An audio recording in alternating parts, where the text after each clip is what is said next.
ನಮಸ್ಕಾರ. ಉತ್ತರ ಕರ್ನಾಟಕ ನ್ಯೂಸ್ನ ಪ್ರೈಮ್ ಟೈಮ್ಗೆ ಸ್ವಾಗತ. ನಾನು ಹನುಮಂತೇಶ್.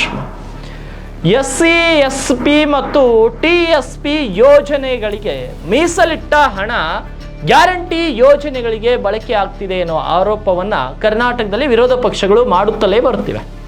ಇದಕ್ಕೆ ತಿರುಗೇಟು ನೀಡುತ್ತಿದ್ದಂಥ ಆಡಳಿತದ ಸಚಿವರು, ನಾಯಕರು ನಾವು SC, SP ಮತ್ತು TSP ಹಣವನ್ನು ಬಳಕೆ ಮಾಡ್ತಿಲ್ಲ ಅಂತ ಹೇಳುತ್ತಿದ್ರು. ಆದರೆ ಈಗ ತಮ್ಮ ವರಸೆಯನ್ನ ಬದಲಾವಣೆ ಮಾಡಿರುವಂತಹ ಸಚಿವರು SC, SP ಮತ್ತು TSP ಹಣವನ್ನು SC, ST ಜನಸಂಖ್ಯೆಗೆ ಅನುಗುಣವಾಗಿ ಗ್ಯಾರಂಟಿ ಯೋಜನೆಗಳ ಒಟ್ಟು ವೆಚ್ಚದಲ್ಲಿ SC, SP ಮತ್ತು TSP ಇಂದ ಹಣವನ್ನು ಇದೇ ಅನುಪಾತದಲ್ಲಿ ನೀಡುತ್ತಿದ್ದೇವೆ ಅಂತ ಹೇಳುತ್ತಿದ್ದಾರೆ. ಈ ಕುರಿತಂತೆ ಬೆಳಗಾವಿಯಲ್ಲಿ ಇವತ್ತು ಶನಿವಾರ ಸದನದಲ್ಲಿ ಯಾರೂ ಇಲ್ಲ, ರಜೆ ರೀತಿ ಇದೆ. ಆದರೆ ನಿನ್ನೆ ಇದರ ಬಗ್ಗೆ ಮಾಹಿತಿಯನ್ನು ಕೂಡ ಕೊಟ್ಟಿದ್ದಾರೆ. ಗ್ಯಾರಂಟಿ ಯೋಜನೆಗಳಿಗೆ ಎಷ್ಟು ಹಣ ತೆಗೆದುಕೊಳ್ಳಲಾಗಿದೆ ಅನ್ನೋ ಅಂಕಿ ಅಂಶ ಸಮೇತ ಮಾಹಿತಿಯನ್ನು ನೀಡಿದ್ದಾರೆ. ಚುಕ್ಕೆ ಗುರುತಿನ ಸಂಖ್ಯೆ 666ರ ಪ್ರಶ್ನೆಗೆ MLC ಹೇಮಲತಾ ನಾಯಕ್ ಅವರು ಕೇಳಿದರು. ಪರಿಷತ್ನಲ್ಲಿ ಮಾತನಾಡಿದ ಹೇಮಲತಾ ನಾಯಕ್ ಅವರು ಪರಿಶಿಷ್ಟ ಜಾತಿ, ಪರಿಶಿಷ್ಟ ಪಂಗಡದ ಪ್ರತಿಯೊಬ್ಬರು ಸಾಮಾಜಿಕ ಮತ್ತು ಆರ್ಥಿಕವಾಗಿ ಬೆಳವಣಿಗೆ ಆಗಬೇಕು ಎನ್ನುವ ಉದ್ದೇಶದಿಂದ ಈ ಹಿಂದೆ ಕೇಂದ್ರ ಸಚಿವರಾಗಿದ್ದ KR ನಾರಾಯಣ್ ಅವರು SC, SP ಮತ್ತು TSP ಹಣವನ್ನು SC, ST ಸಮುದಾಯದ ಜನರ ಅಭಿವೃದ್ಧಿಗೆ ಹೇಗೆ ಇಡಬೇಕು, ಎಷ್ಟು ಇಡಬೇಕು ಹಾಗೂ ಬೇರೆ ಯಾವುದಕ್ಕೂ ಬಳಕೆ ಮಾಡಬಾರದು ಅನ್ನೋ ಉದ್ದೇಶದಿಂದ ಕಾಯ್ದೆಯನ್ನ ಮೊದಲು ತಂದಿದ್ರು. ಇದಾದ ಬಳಿಕ ಆ ಕಾಯ್ದೆಯನ್ನ ತಂದಿದ್ದು ನಾನು ಎಂದು CM ಸಿದ್ದರಾಮಯ್ಯ ಅವರು ಹೇಳಿಕೊಂಡಿದ್ರು. ಇದನ್ನ ಪಕ್ಕಕ್ಕಿಟ್ರೆ ಇಲ್ಲಿ SC, SP ಮತ್ತು TSP ಹಣದಲ್ಲಿ ಪ್ರತಿ ಬಾರಿಯೂ ಕೂಡ ಒಂದೊಂದು ಲೆಕ್ಕವನ್ನ ಕೊಡ್ತಿದ್ದಾರೆ. ಇವತ್ತು 2023, 24, 25 ಮತ್ತು 25-26 ಸಾಲಿನಲ್ಲಿ ಪರಿಶಿಷ್ಟ ಜಾತಿ ಮತ್ತು ಪಂಗಡಗಳಿಗೆ ಮೀಸಲಿಟ್ಟ ಹಣ ಎಷ್ಟು ಅಂತ ಅವ್ರು ಕೇಳಿದ್ರು. ಇದಕ್ಕೆ ಸಚಿವರು ಕೂಡ ಉತ್ತರವನ್ನ ಕೊಟ್ಟಿದ್ರು. ದುರ್ಬಳಕೆ ಆಗಿಲ್ಲ ಅಂತ ಸರ್ಕಾರ ಹೇಳ್ತಾ ಇದೆ. ಆದರೆ ಅನುದಾನ ಕೊಟ್ಟಷ್ಟು ಹಣ ಅಲ್ಲಿ ಖರ್ಚಾಗಿಲ್ಲ. ಉದಾಹರಣೆಗೆ ಭೋವಿ ಅಭಿವೃದ್ಧಿ ನಿಗಮದಲ್ಲಿ ಬಹಳಷ್ಟು ಹಣ ವ್ಯತ್ಯಾಸ ಕಂಡು ಬರ್ತಾ ಇದೆ. ಏಕೆಂದರೆ ಅಲ್ಲಿ 10 ಕೋಟಿ ರೂಪಾಯಿ ಅನುದಾನ ಕೊಟ್ಟರೆ ಅಲ್ಲಿ 25% ಮಾತ್ರ ಬಳಕೆ ಮಾಡಿದ್ದಾರೆ, 75% ಹಣ ಖರ್ಚು ಮಾಡಿಲ್ಲ. ಹೀಗೆ ಬಹಳಷ್ಟು ವ್ಯತ್ಯಾಸ ಕಂಡು ಬರ್ತಾ ಇದೆ ಅಂತ ಸಚಿವರು ಉತ್ತರ ಕೊಟ್ಟರು. ಸಮಾಜ ಕಲ್ಯಾಣ ಇಲಾಖೆ ಸಚಿವ ಮಹದೇವಪ್ಪ ಇಲ್ಲಿ ಕೊಟ್ಟಿರುವ ಹಣ ಖರ್ಚಾಗಿಲ್ಲ ಅಂದರೆ ಕ್ಯಾರಿ ಫಾರ್ವರ್ಡ್ ಆಗುತ್ತೆ, ಮುಂದಿನ ವರ್ಷಗಳಿಗೆ ಹೋಲಿಕೆ ಮಾಡಿದರೆ ಈಗ ನಾವು ಗುರಿಯನ್ನ ತಲುಪಿದ್ದೇವೆ ಅಂತ ಅವರು ಸ್ಪಷ್ಟನೆಯನ್ನು ಕೂಡ ಕೊಟ್ಟಿದ್ದಾರೆ ಮಹದೇವಪ್ಪ ಅವರು. ಆದರೆ ಸಚಿವರ ಉತ್ತರಕ್ಕೆ ಹೇಮಲತಾ ನಾಯಕರು ಸಮಾಧಾನಗೊಳ್ಳಿಲ್ಲ. ಸ್ವಲ್ಪ ಮಾತಿನ ಚಕಮಕಿ ಆಯಿತು. 2025-26ರಲ್ಲಿ 183 ಕೋಟಿ ಉಚಿತ ಟಿಕೆಟ್ಗಳನ್ನು ನೀಡಿದ್ದೇವೆ ಅಂತ ಹೇಳಿದ್ರು. ಆದರೆ ಇದರಲ್ಲಿ ಟಿಕೆಟ್ ನೀಡುವಾಗ ಜಾತಿ ನೋಡಿ ಟಿಕೆಟ್ ನೀಡ್ತಾ ಇದ್ದೀರಾ ಇದೆಲ್ಲ ಪ್ರಶ್ನೆಗಳು ಆದವು. ಕೇಳಿದ್ರಲ್ಲ, ಅವರ ವಾದ ವಿವಾದ ಆಲಿಸಿದ ನಂತರ ನಾನು ಒಂದು ಸ್ಪಷ್ಟ ಚಿತ್ರಣಕ್ಕೆ ಬರೋದಾದರೆ SC, ST ಸಮುದಾಯದ ಅಭಿವೃದ್ಧಿಗಾಗಿ ಮೀಸಲಿಟ್ಟಂತ ಹಣವನ್ನ ಸಾಮಾಜಿಕ ನ್ಯಾಯದ ಬಗ್ಗೆ ಮಾತನಾಡುವಂತ ಕಾಂಗ್ರೆಸ್ ಸರ್ಕಾರ ಯಾಕೆ ದಲಿತರ ಹಣವನ್ನ ಬೇರೆ ಬೇರೆ ಯೋಜನೆಗಳಿಗೆ ವಿನಿಯೋಗ ಮಾಡ್ತಾ ಇದೆ? ಅವತ್ತು ಗ್ಯಾರಂಟಿ ಘೋಷಣೆ ಮಾಡುವಂತ ಸಂದರ್ಭದಲ್ಲಿಯೇ CM Siddaramaiah, DCM DK Shivakumar ಸಾಹೇಬ್ರೆ, ರಾಹುಲ್ ಗಾಂಧಿ ಅವರೇ, ನೀವು ಘೋಷಣೆ ಮಾಡುವಂತ ಸಂದರ್ಭದಲ್ಲಿ ಹೇಳಬೇಕಿತ್ತು ಏನು SC, SP ಮತ್ತು TSPಗೆ ಏನ್ ದಲಿತರಿಗೆ ಹಣ ಕೊಡ್ತೀವಿ ಅದರಲ್ಲಿಯೇ ನಿಮ್ಮ ಕಟ್ ಮಾಡ್ಕೊಂಡು ನಿಮಗೆ ಗ್ಯಾರಂಟಿ ಕೊಡ್ತೀವಿ ಅಂತ ಅವತ್ತು ಯಾಕೆ ಹೇಳಿಲ್ಲ ನೀವು? ಇವತ್ತು ಬಳಕೆ ಮಾಡ್ತಾ ಇದ್ದೀರಿ, ಸರ್ಕಾರ ನಿಮ್ಮ ಕೈಯಲ್ಲಿದೆ, ನೀವು ಬಳಕೆ ಮಾಡ್ತೀರಾ, ಅದಕ್ಕೆ ನಾನು ತಡಿಲಿಕ್ಕೆ ಆಗ್ತಾ ಇಲ್ಲ. ಆದ್ರೆ ನೀವು ಮೊದಲೇ ಹೇಳಬೇಕಿತ್ತು ಜನರಿಗೆ. ಜನರನ್ನ ಯಾಕೆ ಯಾಮರಿಸಿದ್ರಿ? ಇನ್ನೊಂದು ಇದು ವಿಚಾರ ಈಗ ಕಾಂಗ್ರೆಸ್ BJPಗಂತಲ್ಲದೆ ಕಳೆದ 75 ವರ್ಷಗಳಲ್ಲಿ ಈ ದೇಶವನ್ನ ಆಳಿದಂತ ಎಲ್ಲಾ ರಾಜಕೀಯ ಪಕ್ಷಗಳಿಗೆ, ಕಾಂಗ್ರೆಸ್ ಇರಲಿ BJP ಇರಲಿ, ಎಲ್ಲಾ ರಾಜಕೀಯ ಪಕ್ಷಗಳಿಗೆ ಒಂದು ಪ್ರಶ್ನೆಯನ್ನ ಮಾಡ್ತೀನಿ. ಯಾಕೆ ಕಳೆದ 75 ವರ್ಷಗಳ ನಂತರವೂ ಕೂಡ ಭಾರತ ದೇಶದಲ್ಲಿ SC, ST ಸಮುದಾಯದವರು ಇತರ ಸಮುದಾಯದವರ ಹಾಗೆ ಆರ್ಥಿಕವಾಗಿ ಸಬಲರಾಗಿಲ್ಲ? ಎಲ್ಲೋ ಒಂದು 5-6% ಜನರು ಮಾತ್ರ ದಲಿತ ಸಮುದಾಯದವರು, SC, ST ಸಮುದಾಯದವರು ಆರ್ಥಿಕವಾಗಿ ಸಬಲರಾಗಿದ್ದಾರೆ. ಇನ್ನುಳಿದವರು ಯಾಕೆ ಸಬಲರಾಗಿಲ್ಲ? ಯಾಕೆ ಅವರಿಗೆ ಉತ್ತಮ ಶಿಕ್ಷಣ ಸಿಗ್ತಾ ಇಲ್ಲ? ಇಷ್ಟೆಲ್ಲ ಕೋಟಿ ಕೋಟಿ ಹಣವಿದ್ರು ಕೂಡ ಯಾಕೆ ಅವರ ಬದುಕು ಬದಲಾಗ್ತಾ ಇಲ್ಲ? ಇದು ಯಾರ ಹಿತಾಸಕ್ತಿಯ ಕೊರತೆ? ಅಧಿಕಾರಿಗಳ ಹಿತಾಸಕ್ತಿ ಕೊರತೆಯ, ರಾಜಕಾರಣಿಗಳ ಹಿತಾಸಕ್ತಿಯ ಕೊರತೆಯ, ಕಳೆದ 75 ವರ್ಷಗಳಲ್ಲೂ ಕೂಡ ಇನ್ನೂ ಅವರ ಜೀವನ ಯಾಕೆ ಬದಲಾಗಿಲ್ಲ? ಮಾತೆತ್ತಿದ್ರೆ ನಾವು ದಲಿತರ ಪರವಾಗಿದ್ದೀವಿ, ಮಾತೆತ್ತಿದ್ರೆ ನಾವು SC ST ಸಮುದಾಯದ ಪರವಾಗಿದ್ದೀವಿ, ಮಾತೆತ್ತಿದ್ರೆ ನಾವು ಸಮಾನತೆಯ ಕನಸನ್ನ ಕಾಣ್ತಾ ಇದ್ದೀವಿ ಅಂತ ಹೇಳ್ತಿದ್ದಾರೆ.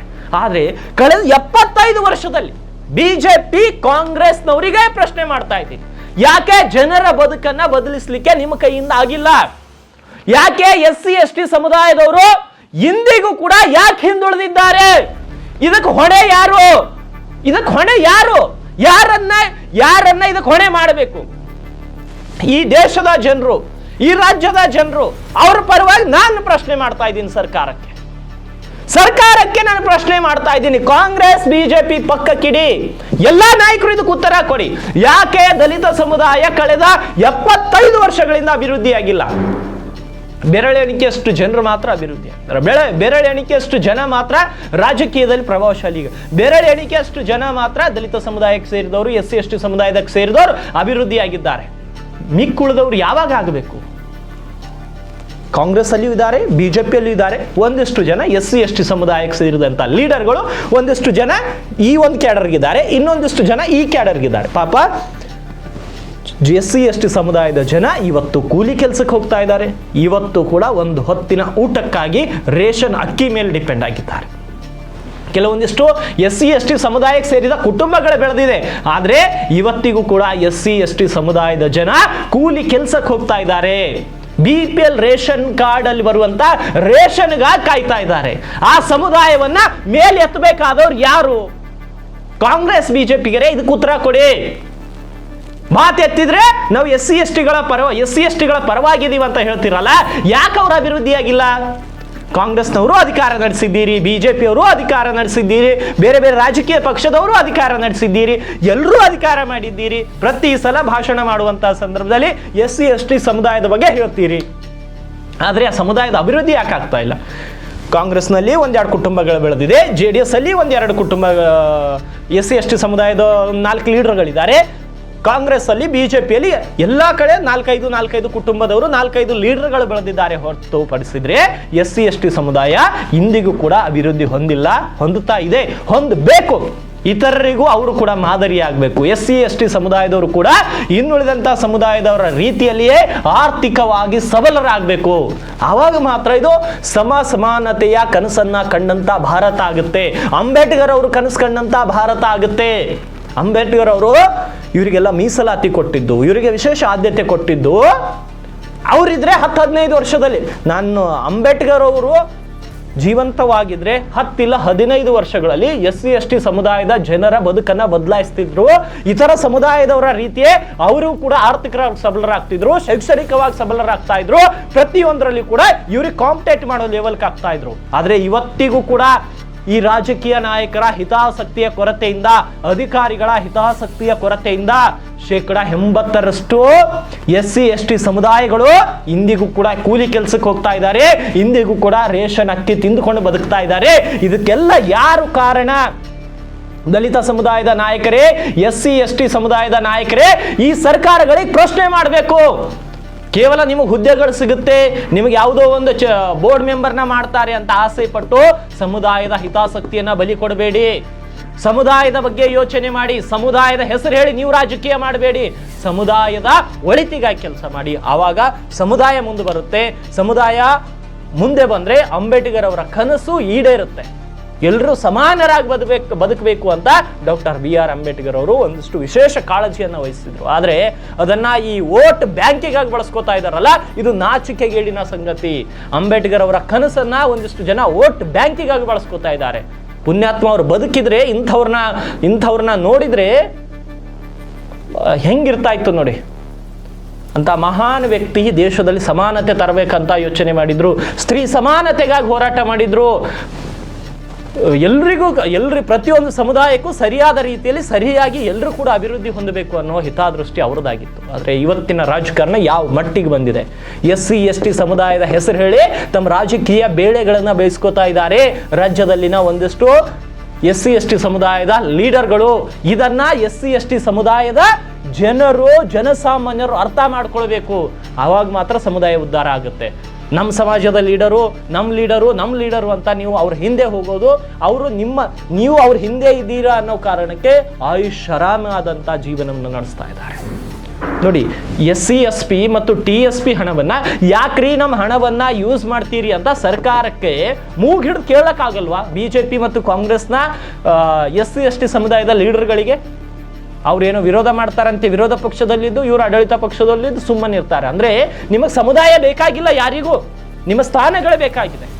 ವಿರೋಧ ಮಾಡಿದ್ರೆ ನಾನೆಲ್ಲಿ ಹೀರೋ ಆಗ್ತೀನೋ ಈ ಸಮುದಾಯದಲ್ಲಿ ಅಂತ ಅವರು, ಇಲ್ಲ ನಾನು ಯಾಕೆ ತಗೊಂತೀರೋ ಸಾಹೇಬ್ರೆ ನಮ್ಮ ದುಡ್ಡು ಅಂತ ಕೇಳಿದ್ರೆ ಎಲ್ಲಿ ನನಗೆ ಸಿದ್ದರಾಮಯ್ಯ DK ಶಿವಕುಮಾರ್ ಅವರು ಸ್ಥಾನದಿಂದ ಬಿಡಿಸ್ತಾರೆ ಅಂತ ಇವರು.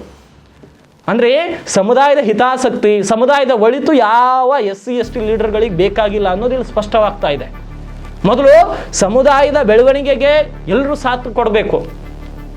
ಕಳೆದ 75 ವರ್ಷಗಳಿಂದ ಅವರ ಜೀವನ ಇನ್ನೂ ಬದಲಾಯಿಸಲಿಲ್ಲ. ಅಂದ್ರೆ ಸ್ವತಂತ್ರ ಬಂದು 75 ವರ್ಷ ಆಯ್ತು. ಯಾವಾಗ ಅವರ ಜೀವನ ಬದಲಾವಣೆ ಆಗಬೇಕು? ಯಾವಾಗ ಅವರು ಇನ್ನೂ ಬೇರೆ ಸಮುದಾಯದವರ ಜೊತೆ ಉದ್ಧಾರ ಆಗಬೇಕು? ಈಗಲಾದರೂ ರಾಜಕಾರಣಿಗಳು ಕಾಣುತ್ತಿರೋದು SC ST ಸಮುದಾಯದ ಉದ್ಧಾರಕ್ಕೆ ಕೆಲಸ ಮಾಡಲಿ. ಮುಂದಿನ ಸುದ್ದಿ.